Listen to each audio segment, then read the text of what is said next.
Salut les gars, je suis Anne-Laure Baratin et vous écoutez le podcast Genre de fille. Chaque semaine, je reçois une fille unique en son genre pour parler sans tabou de mission de vie, de galère, de déclic ou non, de féminin, de maternité ou pas, tout ça, tout ça. Par leur parcours, leur engagement et leur choix de vie, elles m'ont bluffé et j'ai à cœur de vous les faire découvrir. Je sais qu'elles vous inspireront. J'espère maintenant que leur parole vous permettra d'avancer, de choisir, de décider.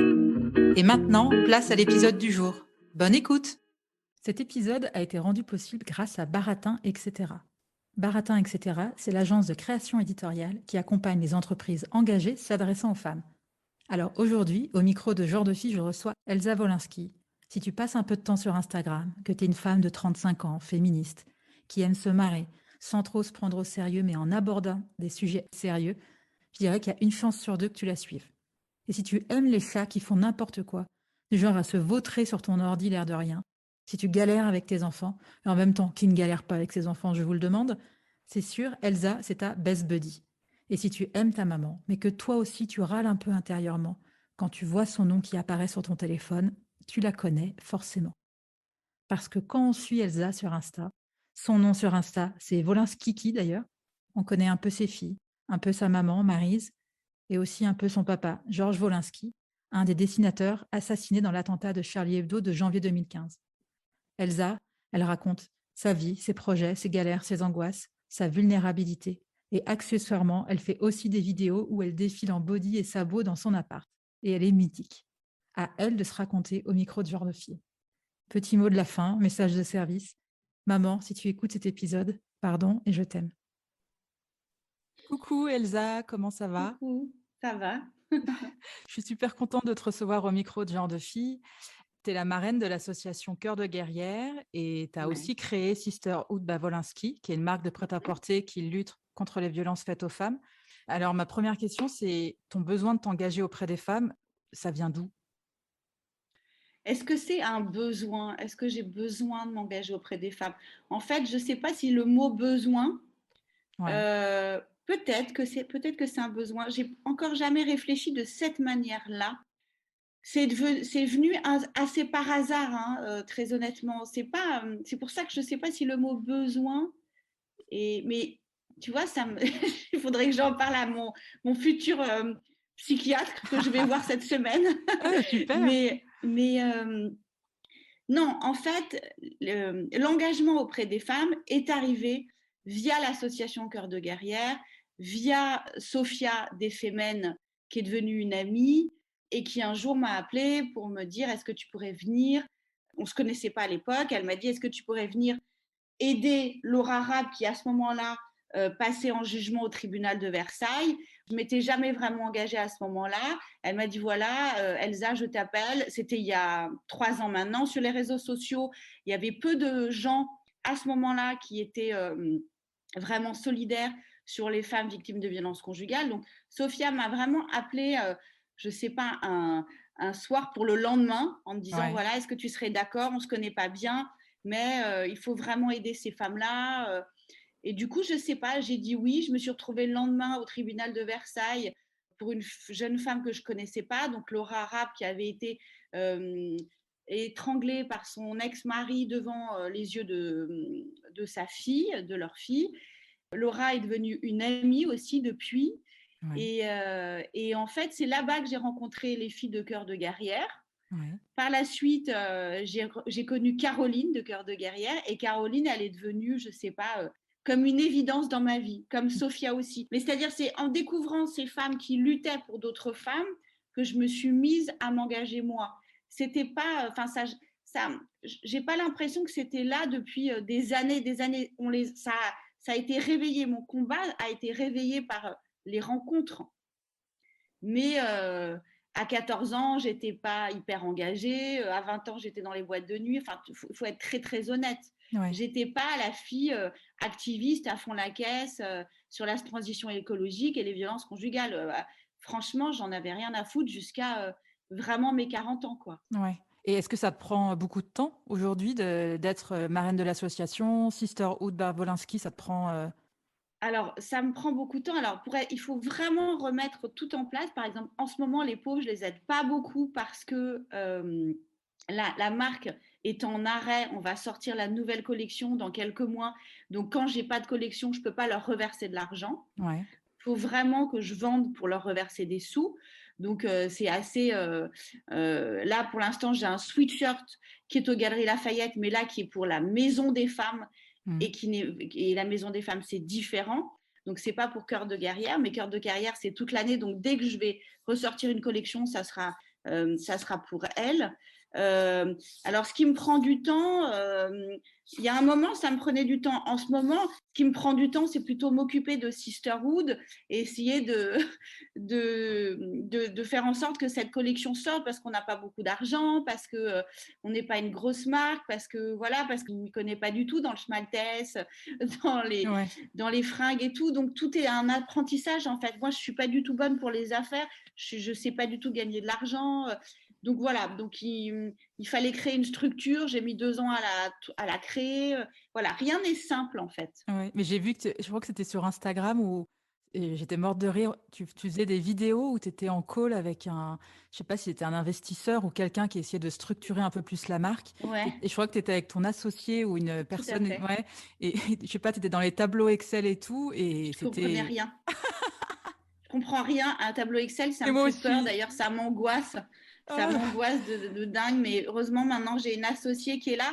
Donc, c'est vrai que en ce moment, on reverse vraiment pas grand-chose. C'est moins qu'on puisse dire, même rien, à Cœur de Guerrière. Mais c'est parce qu'on est en train de construire pour mieux sortir, pour mieux se développer. Donc, c'est un peu un moment de couac, pas facile. Ouais. Mais écoute, on va monter un club ensemble des angoissés d'Excel parce que moi aussi, c'est un Ouais, je truc veux qui m'a bien. toujours, ça m'a toujours méga stressé, Je cet suis outil. d'accord, je suis d'accord. Et quel rapport tu as avec ton image et de fait avec Instagram, maintenant que ça fait quelques années que tu es sur ce réseau? C'est différent, mon image et Instagram. Parce que Instagram, c'est un rapport un peu fake, il faut le savoir quand même. Mm. Même si sur Instagram, on a l'impression de tout raconter, j'essaye d'être la plus honnête possible, je choisis quand même ce que je veux montrer ou pas. Donc, c'est un rapport un peu, je raconte ma vie, mais voilà, je choisis des moments, donc c'est fake quand même, c'est pas la vraie vie. Ouais. Parce que si je vous montrais ma vraie vie, tout le monde serait horrifié. Tellement c'est le bordel, tellement c'est compliqué parfois. Mais le rapport avec mon image, il est en train de changer, il évolue. Comme je vieillis, il évolue. J'ai 47 ans, j'ai toujours du mal à m'aimer, mais ça s'améliore quand même. Et est-ce que tu Ça dirais que s'améliore. Instagram, ça t'a aidé dans ce rapport à l'image ou pas forcément? Ben si, en fait, pour être très honnête, Instagram m'aide. Parce que c'est pas que Instagram, c'est la télé aussi. La télévision sur France 2, c'est très violent en fait. L'image, c'est violent. Se regarder, c'est violent. Travailler avec son image quand on ne s'aime pas, quand on se trouve trop rond, quand on a des problèmes de boulimie, quand on a des problèmes de nourriture, c'est difficile. Il y a des filles, elles n'ont pas tous ces trucs-là, donc peut-être qu'avec leur image, c'est plus simple. Moi, évidemment, il y a des gens qui s'en foutent. Moi, j'aimerais bien avoir le corps de Gillo. C'est Ouais. un truc, quoi. C'est ridicule à dire, mais j'aimerais bien. Je l'avoue, voilà, je tends vers ça.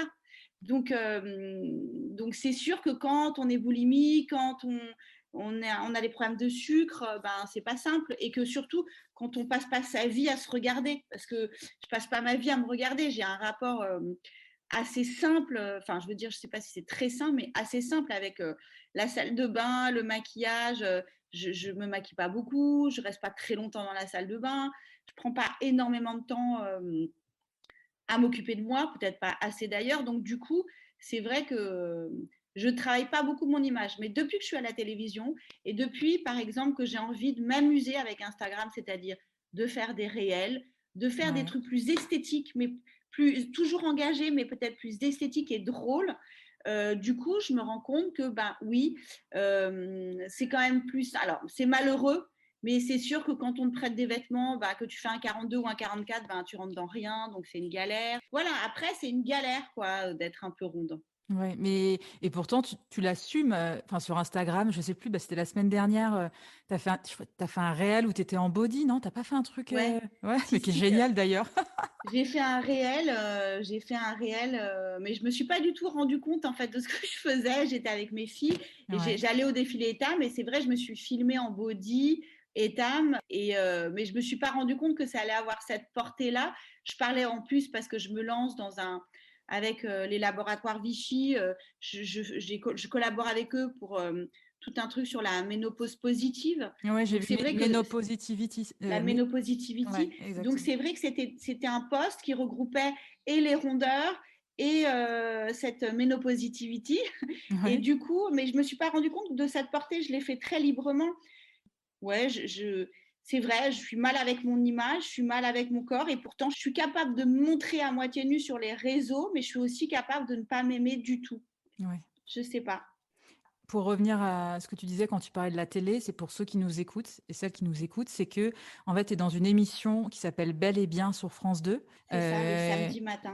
D'accord. Ouais. Et raconte-nous alors, c'était la première fois que tu faisais de la télé ou Non, j'ai fait de la Ouais, télé il y a longtemps. J'ai été engagée par Dominique Farrugia la première fois que j'ai fait de la télé ouais, dans l'émission Comédie. d'accord. Et donc, j'avais 2 émissions à moi. Il m'avait fait confiance, Dominique, c'était incroyable.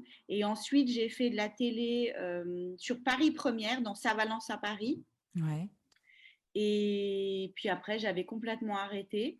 Et là, c'est une productrice, Nathalie Côté, qui est venue me chercher. Moi, je lui disais non, non, j'ai peur, je vais pas être bonne.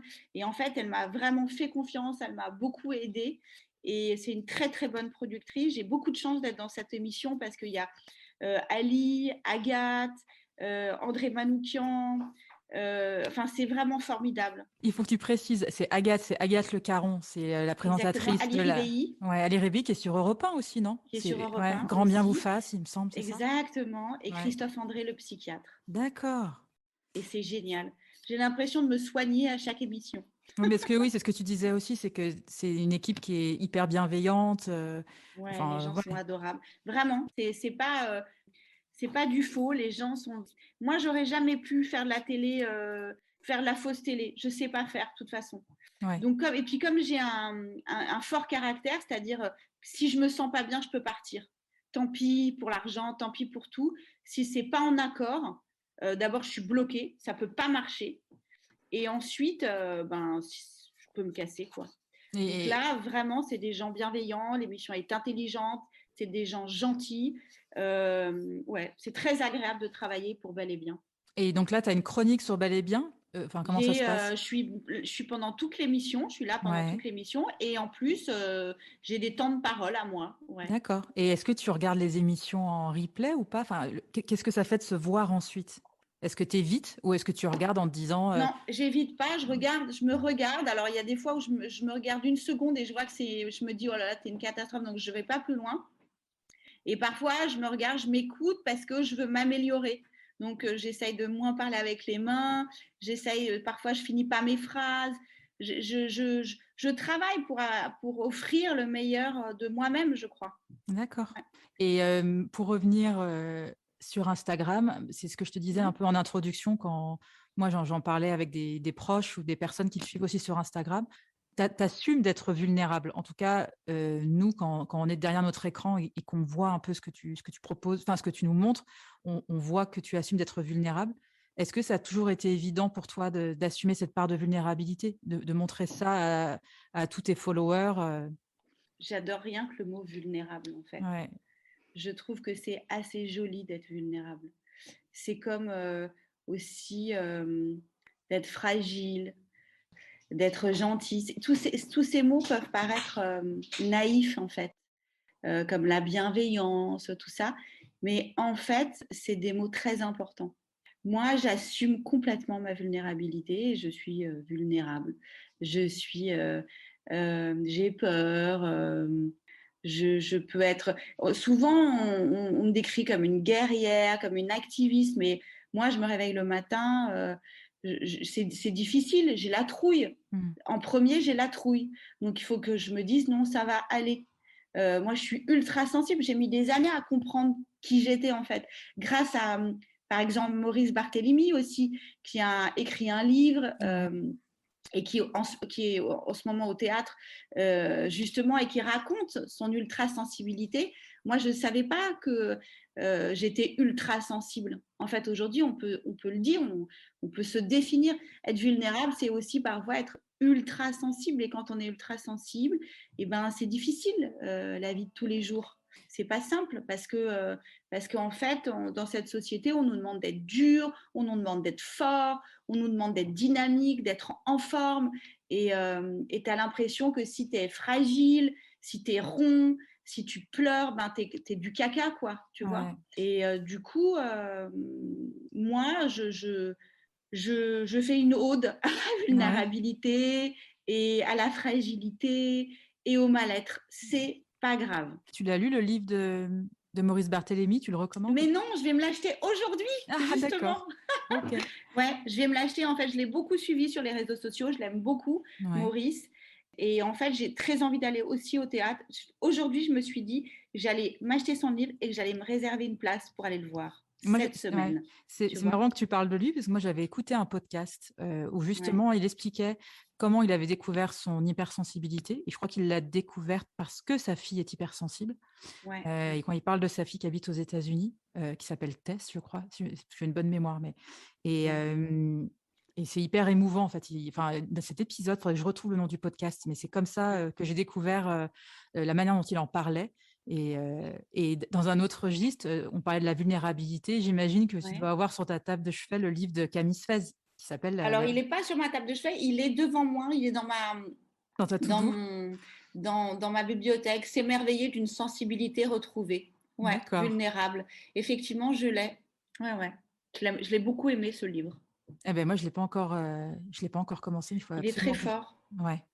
Et en 2007, tu as écrit un livre intitulé « Je n'ai pas épousé mon père », où tu racontes ton parcours entre enfance privilégiée et valeurs de gauche. Et il y a une petite anecdote où je crois que notamment quand tu expliques que tu arrivais à la fête de l'UMA en voiture En Jaguar. Ouais, en Jaguar.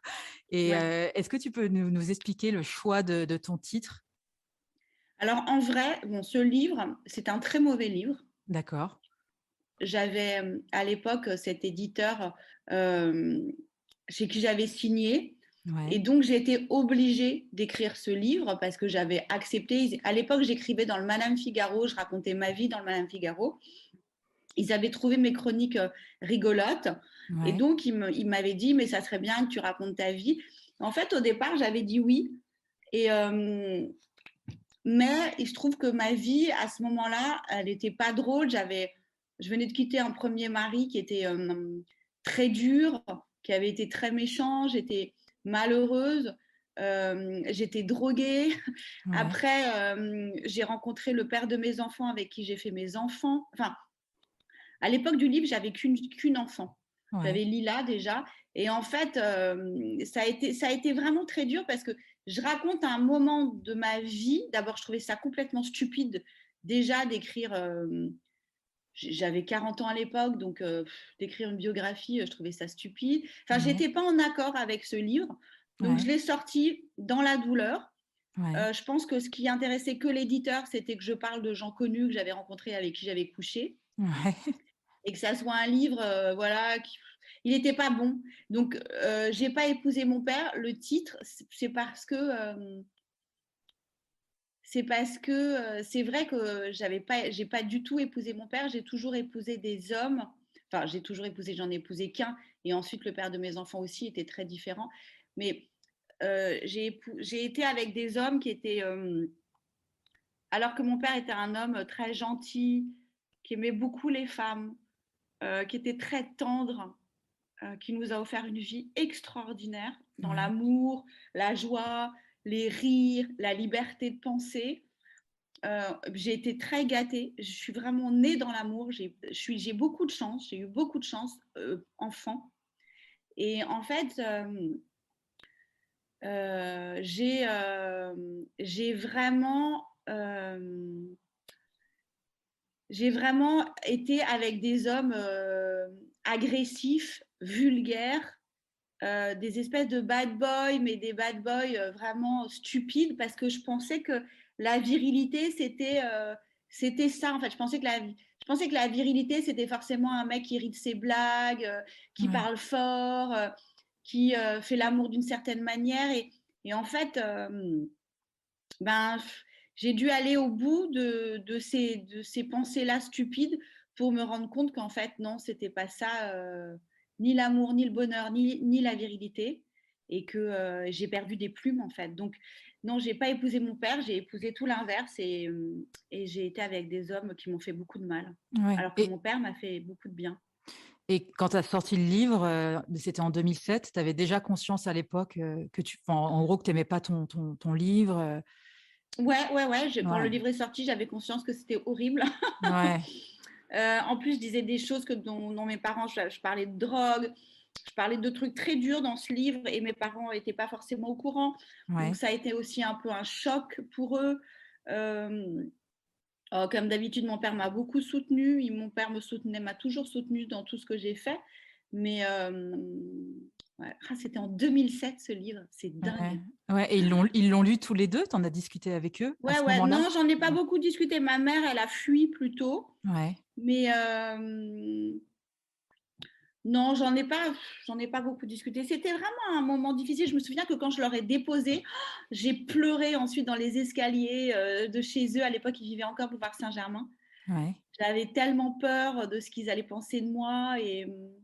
Parce qu'en fait, je vais te dire, ce qui est dur quand tu es engagé, ce qui est dur quand tu es vulnérable, ce qui est dur quand tu es quelqu'un comme moi, et que tu es très honnête et très sincère.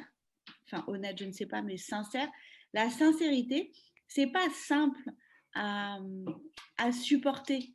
La ouais. sincérité, c'est moi, je peux pas faire autrement. Je suis comme ça. J'ai pas beaucoup de filtres, donc je dis ce que je pense.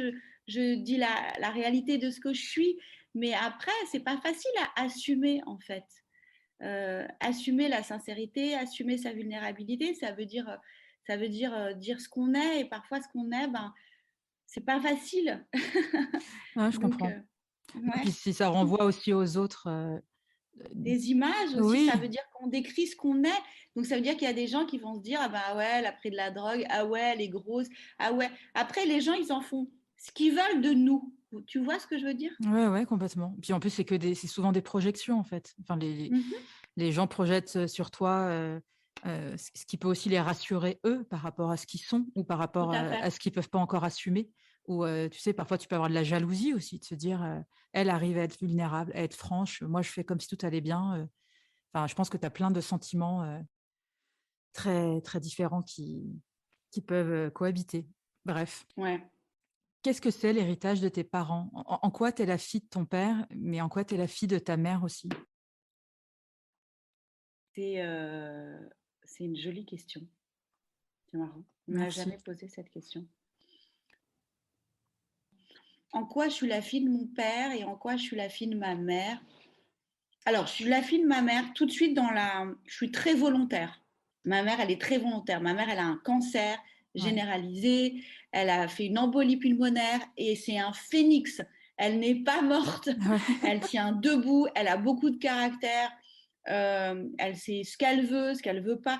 Moi, je tiens beaucoup de ma mère parce que même si je suis vulnérable, fragile, angoissée, mal dans ma peau, je suis très costaud, l'air de rien. Ouais. J'ai un estomac bien trempé, et j'ai du caractère. Donc, je tiens ma mère le fait d'être volontaire. Je peux me lever à 6 heures du matin pour aller faire du sport. Ouais, j'ai beaucoup de caractère comme ma mère. Donc, je tiens de ma mère ce caractère volontaire. Alors, de mon père, je tiens plein de choses. Ma sincérité, il était très sincère, il était très honnête. Il n'avait pas peur de choquer du tout. Ouais. Donc, moi, j'ai pas peur de choquer non plus. Non, mais je me suis rendu compte en allant voir une exposition de ses dessins aux Beaux-Arts, que Ouais. quand il décrit, par exemple, dans Charlie Hebdo, il décrivait sa vie, ses voyages. C'est vraiment ce que je fais de moi sur les réseaux sociaux. Donc, je ressemble beaucoup, beaucoup à mon père. J'adore manger comme lui. Mon père, il disait toujours qu'il faisait partie des gens, il y a les gens qui s'arrêtent, tu vois, au dernier verre, Ouais. au dernier plat, enfin, qui s'arrêtent avant d'avoir mal au ventre quand ils mangent. Bon, Et ben, avec mon père, on fait partie de ceux qui. Alors, moi, je bois plus d'alcool et je me drogue plus, Ouais. mais je mange beaucoup. C'est-à-dire, je ne fais pas partie des gens qui savent s'arrêter. Ouais. Je m'arrête quand j'ai mal au ventre. Je fais toujours plus. Je me pousse mon corps. J'aime la vie. Donc, j'aime manger, j'aime rire, j'aime danser, j'aime vivre. Je veux vivre à fond la caisse, en fait. Et ça, je tiens ça de mon père. Ma mère est beaucoup plus raisonnable. Elle aurait adoré que je prenne d'elle ses chaussures répéto et que je n'ai pas de tatouage. Mais c'est loupé. J'ai des sabots et j'ai des tatouages. Oui, j'ai vu que ce week-end, qu'elle avait quitté ses ballerines répéto pour essayer Ouais, je lui fais essayer des chaussures parfois. J'adore faire rire ma mère. Elle est jolie quand elle rit. Elle rit pas souvent, mais j'aime bien la faire rire. Ton père, donc Georges Valinsky, j'en parle dans l'introduction, c'était Mhm. un dessinateur de Charlie Hebdo Ouais. qui a été assassiné en 2015. Assassiné ouais, Ouais, le 7 janvier. en 2015. J'imagine que c'est quelque chose, tu es la fille de Georges Valinsky. Est-ce que c'est pas lourd à porter quand les gens t'en parlent ou ce que les gens projettent sur toi parce que tu es sa fille? Ou est-ce que c'est un héritage, toi, que tu t'assumes complètement et tu arrives à faire ta vie à côté de tout ça? Ce qui a été dur à porter, alors quand on porte un nom, il faut savoir que quoi que tu fasses, tu as ce nom-là, donc tu es tout le temps jugé. Ouais. Ça veut dire, tu réussis à avoir un stage à la télé, on va dire, ah ouais, c'est grâce à ton nom, c'est grâce à ton père, tu réussis à faire des trucs par toi-même, on va tout le temps, toute ta vie te dire que c'est pas grâce à toi, que tu l'as eu grâce aux autres. Il faut d'abord s'armer là-dessus. Moi, j'ai jamais souffert de mon nom. J'ai toujours assumé. À l'école, quand j'étais petite, il y a des fois, je l'ai déjà raconté, mais on m'invitait pas. On disait, toi, on t'invite pas au boom parce que ton père, il fait des dessins avec des filles toutes nues. Oh là là. Et puis, mais bon, et puis après, au contraire, j'arrivais à avoir des places mieux que les autres dans des restos où je rentrais dans des boîtes parce que je portais un nom. Voilà, donc il faut pas, je vais pas faire pleurer dans les chaumières. En fait, de porter un nom, ça, c'est plutôt cool. Ouais. Surtout le mien, moi, je l'ai toujours assumé. J'assume pas tous les dessins de mon père parce que je suis assez pudique et assez coincée, bizarrement. Et Ouais. du coup, il y a plein de dessins sur le sexe qui sont difficiles pour moi. Mais ce qui a été difficile en vrai, vraiment ce qui a été le plus dur, c'était en fait après l'attentat, c'est de prendre les gens dans les bras. Parce que après l'attentat, en fait, j'ai passé plus d'1 an à consoler les gens que je croisais. Ouais. Les gens étaient très tristes. Mon père avait un capital sympathie énorme. Les gens l'aimaient beaucoup. Et du coup, c'est vrai que j'ai dû consoler les gens plus qu'on m'a consolé en fait. Ouais. Donc ça, c'est difficile. Après, aujourd'hui, je crois que vraiment, j'ai réussi à être Elsa avant d'être la fille de Wolinski. Je crois. D'accord. Je crois que j'ai réussi ça. C'est beau, c'est très beau. Je sais pas, mais non, mais je crois, ouais. Je crois que cette année, c'est ce que je me suis dit il y a pas longtemps. Je me fais souvent la liste de tout ce qui va pas et je me fais rarement la liste de tout ce qui va. Et en fait, je me suis dit ça. Je me suis dit, bah, au moins, tu as gagné ça. Tu as gagné le fait d'exister par toi-même. Et je crois qu'il y a plein de gens, par exemple, sur les réseaux sociaux qui me suivent, qui ne savent même pas qui est Wolinski. Parce qu'il y a une Ouais. jeune génération qui ne sait pas qui est Wolinski. Ouais, c'est vrai. Déjà. C'est triste, mais c'est vrai.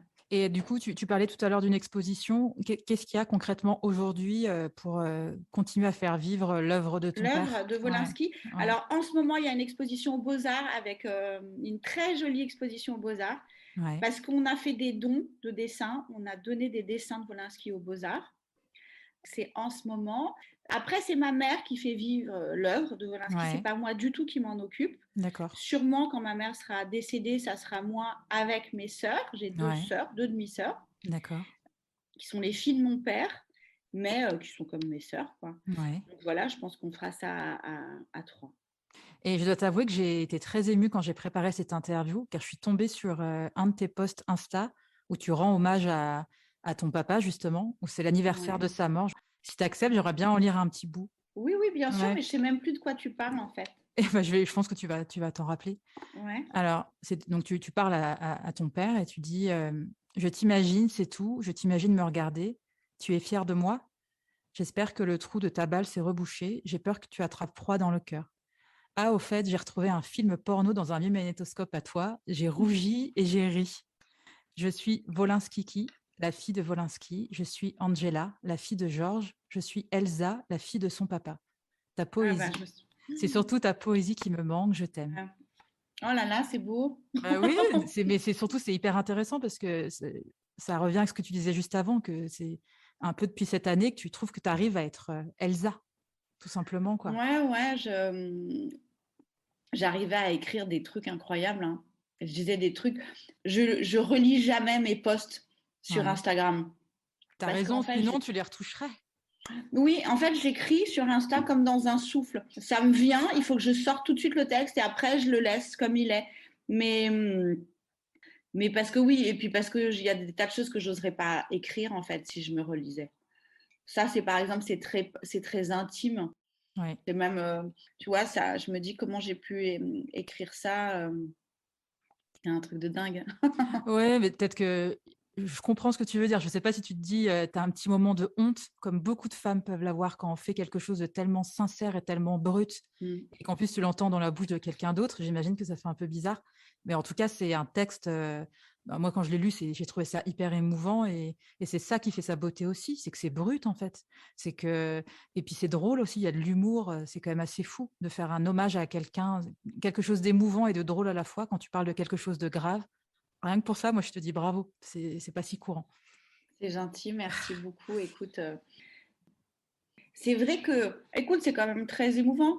Non, mais je vais revenir sur un mot que j'ai écrit parce que c'est vrai que la balle, en fait, c'est très émouvant d'avoir un père qui meurt devant le monde entier Ouais, et on se sent un peu, on a l'impression que finalement, on nous a piqué cette mort, quoi, tu vois, que du coup, on n'a pas pu bien la vivre, même si on peut pas bien vivre une mort, mais j'ai eu la sensation de pas bien vivre. C'est comme si par exemple, j'ai encore jamais revu les images de l'attentat et tout ça, mais je pense qu'un jour, il faudrait que les regarde bien pour comprendre vraiment ce qui s'est passé. Et quand je parle de la balle, c'est vrai que cette balle, en fait, ce qui me faisait peur, c'est qu'il ait eu peur. ouais, Donc ça, c'était parce que c'était quelqu'un de très froussard, Wolinski. Vraiment, il était assez lâche d'ailleurs dans la vie. Et du coup, je me suis dit, il a dû avoir très peur et c'est ça qui m'a rendue très triste pendant longtemps. ouais. Mais voilà. Et c'est vrai que cette balle, on a la sensation, tu vois, quand tu as... Je pense que ça doit faire ça à plein de gens quand tout d'un coup, tu sais que ton père, il est mort avec des balles de Kalachnikov, tu regardes plus les films de la même manière, tu vois. Ouais. Moi, j'adore les films policiers et tout. Et en fait, c'est vrai que ben, maintenant, tu te dis, ouais, ces armes, ça tue, quoi. Pour de vrai, ça fait mal à des gens, à des familles, ça démonte. Ce qui est très dur dans un attentat, enfin, ce qui est très dur dans des drames comme ça, c'est ce que ça génère autour, en fait. On ne se rend pas compte à quel point ça génère des... Ça fait mal à une famille entière. C'est-à-dire que Mm. ma mère, elle a un cancer depuis l'attentat. Ça fait 5 ans qu'on vit maintenant le cancer de ma mère. Enfin, voilà, ça a généré des troubles chez une de mes nièces. C'est très dur, on vit avec ça. Moi, je m'en sors plutôt bien, Ouais, j'ai finalement. vu que toi, le MDR t'avait beaucoup aidé. Ouais, j'ai fait le MDR. Écoute, je vais commencer cette semaine, je vais commencer l'EFT. Ouais, EFT, oui, le tapping, ouais, ouais, ouais. parce que parce que je me rends compte qu'en fait, le MDR, ça a été très bien juste après l'attentat, mais j'ai jamais vraiment soigné des choses qui sont en moi, quoi, qui Mm. sont cassées en moi Ouais. et sûrement qu'il faut que je répare. Mais je m'occupe pas beaucoup de moi, donc c'est normal que je me répare pas.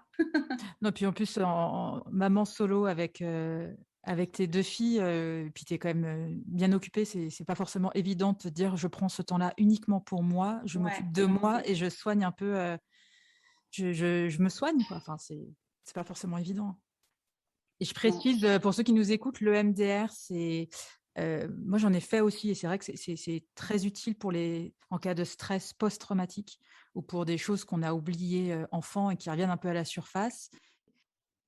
Et de toute façon, on va passer un peu aux questions de la fin. Et Ouais, donc là, on va surtout passer à une question qu'une de mes sœurs m'a posée et que je trouve assez pertinente. Elle ouais. aimerait te demander, est-ce que tu sensibilises tes filles sur l'usage des réseaux sociaux? Est-ce que tu arrives à être crédible compte tenu du fait que tu es toujours avec ton téléphone? Voilà, la Ah. question d'Isabelle. Alors Isabelle, en fait, pour être très honnête, quand je suis avec les enfants, je ne suis pas toujours avec mon téléphone. D'abord, j'ai beaucoup de chance. Alors moi, j'ai des enfants qui ne veulent pas du tout que je les filme, qui veulent plus du tout que je les filme, qui Ouais. veulent pas m'aider sur les réseaux sociaux. Elles ont pas ce truc-là. C'est-à-dire que moi, je leur ai toujours dit, si vous êtes sur les réseaux sociaux, il faut créer. Par exemple, ma fille Bianca, je lui dis, si tu veux faire des TikTok, si tu veux être sur Instagram, il faut que tu aies une idée et que tu crées. C'est très important de créer. Si tu veux juste te prendre en photo, c'est non. Donc, je les ai toujours incités à se développer à travers ces médias-là. Ouais. Mais si c'est juste pour se prendre en photo et, euh, et faire des poses de clips, de danseuses dans des clips de rap, c'est non. Voilà, ça c'est clair. Et sinon, effectivement, pour éviter le fait qu'elles me disent non, mais ça va, quand je leur dis arrêtez avec les portails et qu'elles me disent c'est bon, toi tu l'as toujours, justement, je fais exprès de ne pas l'avoir toujours quand elles sont là. D'accord. Donc, je fais très très gaffe parce que j'essaye qu'elles soient pas avec leur portable tout le temps. Et, Ouais. est-ce qu'elles te suivent sur Insta ou pas? Elles me suivent sur Insta, elles me suivent parce qu'elles vérifient, en fait, elles ont très peur, elles détestent, parce que évidemment, toute l'école me suit, les mamans me suivent, donc c'est sûr que si ta mère monte ses seins, c'est la honte à l'école. Donc voilà, elles font attention, puis parfois, comme je les ai une semaine sur deux, ben, elles aiment bien me suivre, j'imagine, parce que comme ça, elles me voient un peu, et comme moi, j'aime bien les suivre aussi, mais moi, je les regarde pas parce que je fais très attention à à leur jardin secret. J'ai pas envie de les gêner en fait. Une fois, j'ai fait genre ah coucou sur Instagram, Ouais. c'était la honte quoi. Ma fille m'a dit mais maman, tu vas pas poster un commentaire quoi, c'est trop honteux. Donc j'ai arrêté. C'est trop J'ai dit, ok, honteux. c'est trop honteux. Alors, qu'est-ce qui t'anime, Elsa? Le bonheur des autres, tu vois, même pas le mien. Je crois que ce qui m'anime vraiment, j'ai besoin, euh, j'ai besoin de sentir que les gens sont heureux autour de moi, ça c'est sûr. Et dans la vie en général, ce qui m'anime, c'est l'égalité, la liberté, la fraternité. C'est complètement peut-être un peu naïf ce que je raconte, mais c'est vrai. Ce qui m'anime, c'est quand j'ai l'impression qu'on défend des combats qui sont sincères, mais c'est D'accord. ça, c'est des valeurs qui sont très importantes pour moi. Ce qui m'anime aussi, plus simplement, c'est le rire de mes enfants, par exemple. Ça m'anime énormément. Ça me nourrit énormément. Mais c'est vrai que j'ai besoin que les gens soient heureux. Mais ça peut être de ma pharmacienne à quelqu'un que je ne connais pas et que je vais sentir heureux dans la rue et je vais me dire c'est génial en fait. C'est génial, cette vie est géniale. Puisque moi, je pars du principe quand même quand je me réveille le matin que je suis du caca. Donc, si tu pars de ce principe de base, quand tu te réveilles le matin et que tu te dis putain, je suis de la merde, euh, tout ne peut que être joyeux en fait, tu Ouais. vois. Donc, euh, donc voilà. Donc maintenant, il faut travailler sur l'idée de se dire ben non, en fait, je suis pas de la merde, je suis quelqu'un de super. Donc ça, c'est tu vois, je le dis honnêtement, voilà, ça c'est mon travail aujourd'hui à 47 ans, de me dire maintenant, il va falloir arrêter de penser ça de soi. Ouais. Parce que par exemple, moi j'ai des enfants qui s'adorent, j'ai des enfants qui se trouvent belles, qui sont sûres d'elles, et je trouve ça génial, parce que je me dis, mais comment moi, une femme si fragile, j'ai pu faire des enfants qui sont en fait solides, en fait, qui s'aiment, qui s'adorent, qui se kiffent. Je suis très très fière. Bon, sûrement elles tiennent de leur papa. Qu'est-ce qui te met en colère ou peut t'agacer? Ce qui peut me mettre très en colère, c'est l'injustice, vraiment. L'injustice, ça me fait beaucoup de mal. Le mensonge, la trahison. C'est déjà pas mal, hein. Ouais. Non, le racisme, l'homophobie. Ce qui peut me mettre très en colère, voilà. Je vais dire un truc très précis. Ce qui me met très en colère, c'est quand je me balade avec mademoiselle Emma, qui est une trans, une amie Ouais. transsexuelle, et qui se fait traiter de pute Oh là dans là. un bar alors qu'il est 11 heures du soir et que je suis avec elle. Oh là là. Voilà. Ça me met très en colère. Ouais, la Mais violence. c'est l'injustice, en fait. C'est Ouais. l'injustice. Je déteste que la liberté des autres ne soit pas acceptée. Enfin, je comprends pas ce que. Je déteste la méchanceté de l'être humain. Mais l'être humain peut être méchant, on le sait. Donc, Ouais. il faut l'accepter. Mais il y a un truc très dur en nous. Il y a un truc immonde. On a, nous, les êtres humains, quelque chose d'immonde qu'on camoufle, qu'on ne montre pas, mais qui peut ressortir.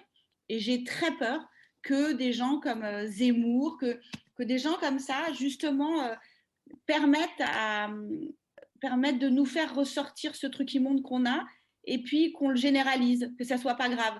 De dire à quelqu'un, bah, t'es une pute, ben Ouais. si, c'est grave. Et ben en fait, s'il y a des gens comme Zemmour, ben non, on va dire que c'est pas grave, puisque lui, de toute façon, il dit des choses comme ça aussi. Si, Avec un c'est autre vrai. langage, bien sûr. Ouais. Et est-ce qu'il y a une femme que tu aimerais entendre au micro de Genre de Fille? Oui, j'aimerais bien entendre. Ben, Sophia des Femmes, j'aimerais bien. Sophia, par exemple, qui fait partie des Femmes, qui aide énormément de femmes dans leur combat, et qui aide énormément de femmes en sous-main d'ailleurs. Ouais. Moi, ce que j'aimerais bien, c'est qu'elle raconte les failles aussi. Parce que c'est très dur d'être une activiste. C'est très dur d'être engagée. C'est très dur d'être une fémène. On est pété de partout. Ouais. Donc, ouais, Sophia, j'aimerais bien. C'est à elle que je pense, mais il y a Camille Fez, par exemple, qui Mais a elle est écrit déjà passée. Vulnérable. Ah, ben je ne l'ai pas entendu. Mince, pardon. Mais Tu non, vois, t'inquiète pas. non, mais Non, mais c'est il y déjà a pas une mal. femme, par exemple, tu vois, non, je pense tu vois, il y a une fille qui a écrit un livre que je trouve intéressant qui s'appelle Engagée. Ouais. Et ben elle serait très bien. Engager ces femmes qui nous ouvrent la voie, c'est Charlotte Daubé.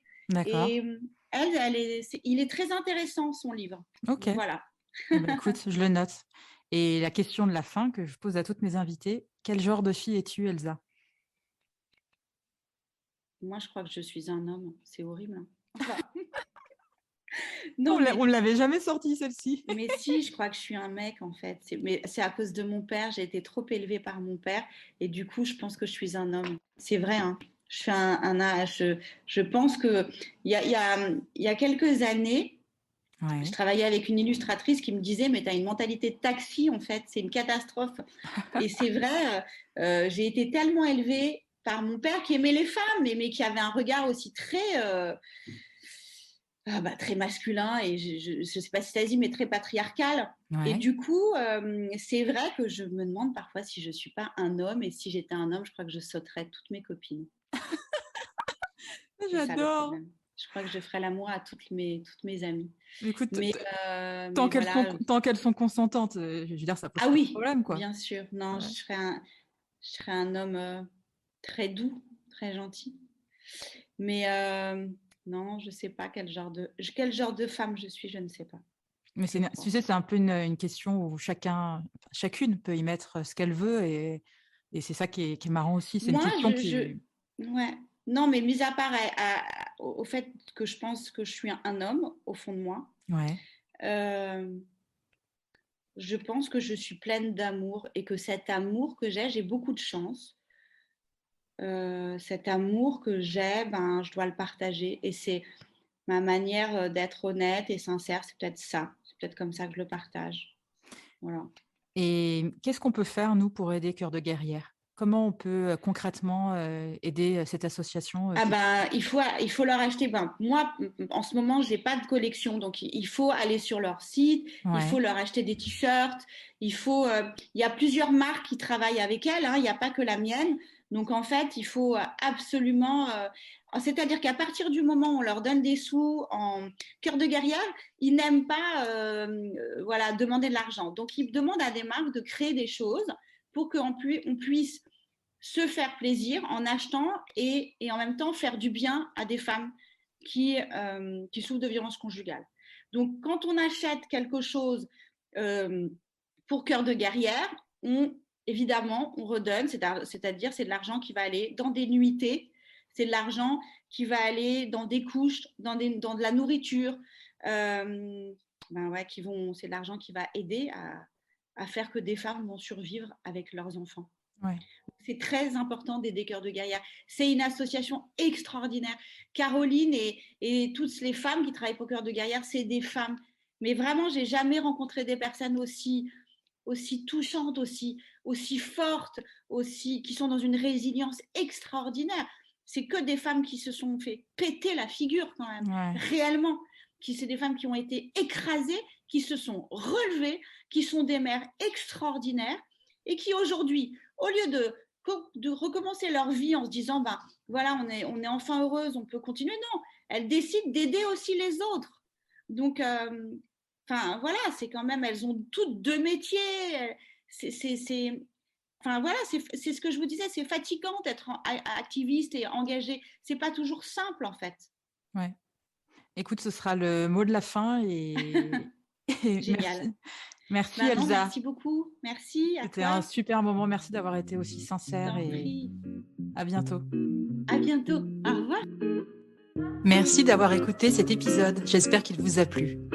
Si c'est le cas, partagez-le autour de vous et sur les réseaux sociaux.